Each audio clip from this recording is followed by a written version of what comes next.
So guys, welcome back to another episode of me building the homemade Ferrari 488 GTB replica. This is Dami Motorized, guys. So welcome back to the channel.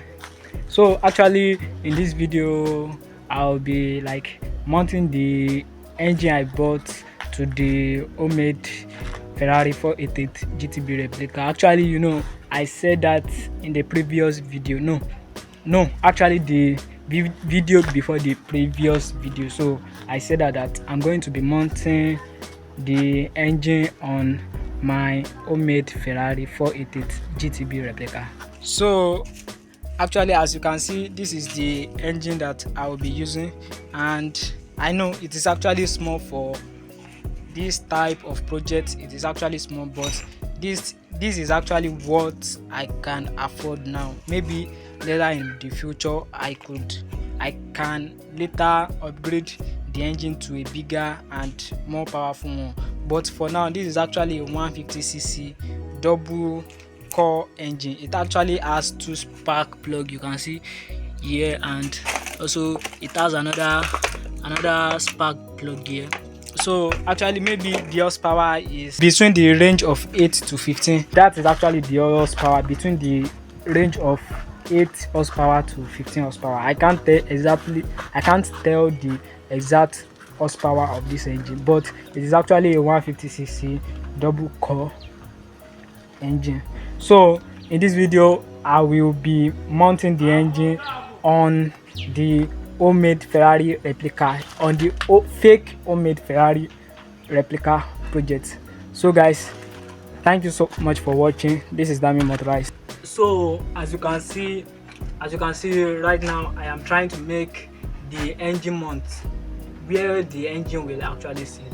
I am trying to make the engine mount, and the reason why I actually did it like this, the reason why I am starting it like this, because I had a reason, is actually because the electric kickstart has a problem, and I have been racking my brain. Like, I have been thinking how I should mount this, and also to make use of this kickstart, and also how I could make use of this kickstart. So that is actually why I have to start this from here.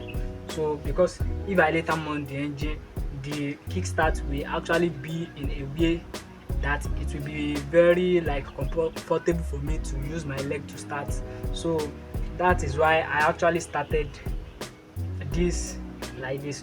You can see I have already got this iron, and I have already welded this. I am just going to do it like this. I am just going to do it like this, and then I will have to weld, you see, because I still have to do some calculations there, so it can be okay and it can be alright. So that is what I will be trying to do here right now, and so let's see how it goes.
So as you can see, now that I am done with the welding of this, you can see, though I will still add the some reinforcements to it. I will still add reinforcements to it, but firstly I will mount the engine, and then I will observe how, or some things I should amend. I will check out some things to amend, and then after that then I'll find a way to reinforce it well, because it actually still need to be reinforced before any other thing.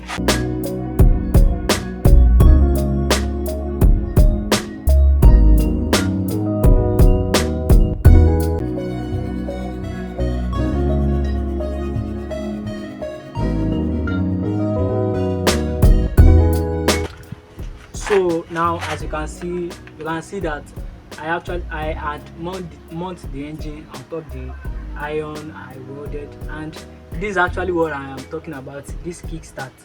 You can see you can see.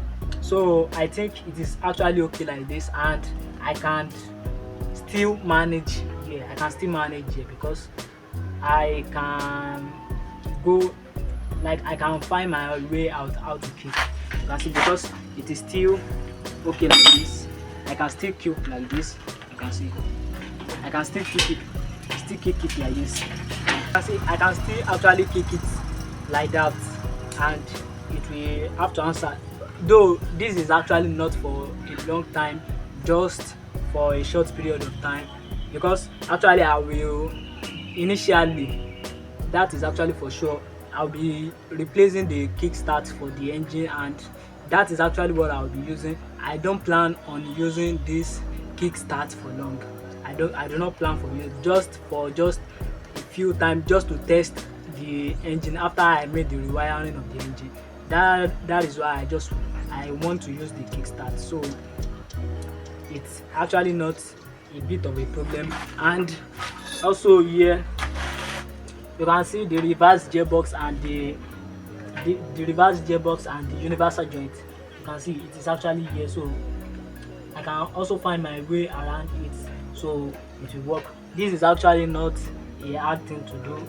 I'll definitely find my way around it, and everything will work as it is supposed to work. Everything will work as it is supposed to work. So guys, do not forget to subscribe if you are new to the channel.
guys, here we are. So I am done with the mounting of the engine, though it actually remains just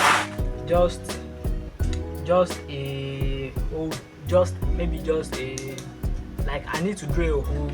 Yeah, that actually what it means. But I am done with the mounting of the engine. You can see I am done with the mounting of the engine on this chassis, on the project chassis.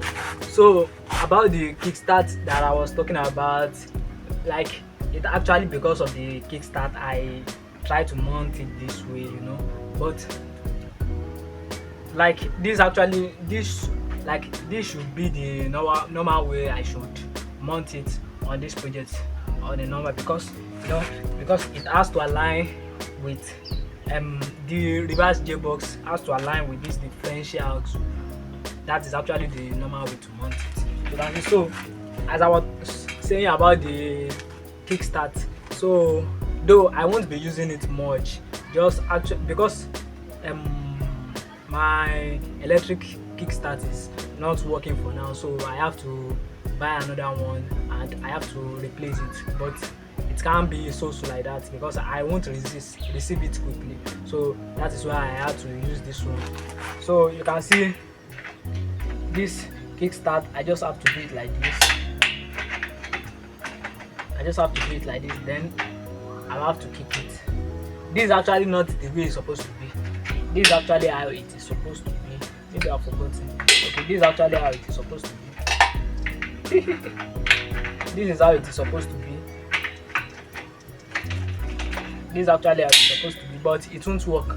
It won't work like this. So that is why I had to change the position like this. So that is why I had to change the position, and that is why I had to do it like this.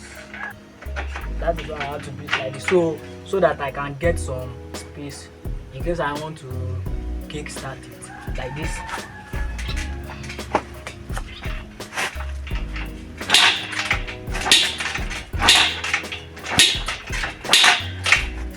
You can see that is actually what I am talking about. So I can get some space to kickstart it, though by the time I will be replacing my electric kickstart on this project. So that is that about that. The engine mount is done, and so what next to do is actually to connect the differential axle with the reverse gearbox. You can actually see to connect this to this with the help of this universal joint. And also I am going to find a way to drill like a plate to drill, because the first one I actually did was a mess. The person that helped me did it. Like I gave him the iron plate, a thick iron plate, to help me drill a hole there. I gave him the measurement. I already point out the measurement to the plate, but seems because of the unprofessionalism and just trying to quick do the job, he actually ruined it for me. You can see he actually ruined it. And the mistake I made was actually not being there. I gave him and I went out to buy something. So before I could be arrived there, this is actually what I saw. You see, he actually spoiled it for me. I said he should help me drill this with a drilling machine, because the drilling machine I have with the drill bit is not powerful, and he went ahead to drill it with a welding machine, something that I can even do myself. If I am to drill with a welding machine, I said he should drill it with a drilling machine. So I have no other option than to get another piece of plate to drill it, because I can't afford to buy a bigger plate. So I just went to get this from those doing welding works. So I had to get this piece there, but since this one I was already spoiled, or maybe if I can re-weld it and re-drill it again. Maybe that is actually what I'm thinking to do though. So guys, if you are new to the channel, this is Damian Motorized Thank you for watching the video. Do not forget to subscribe, and also do not forget to comment your opinion. Goodbye, guys.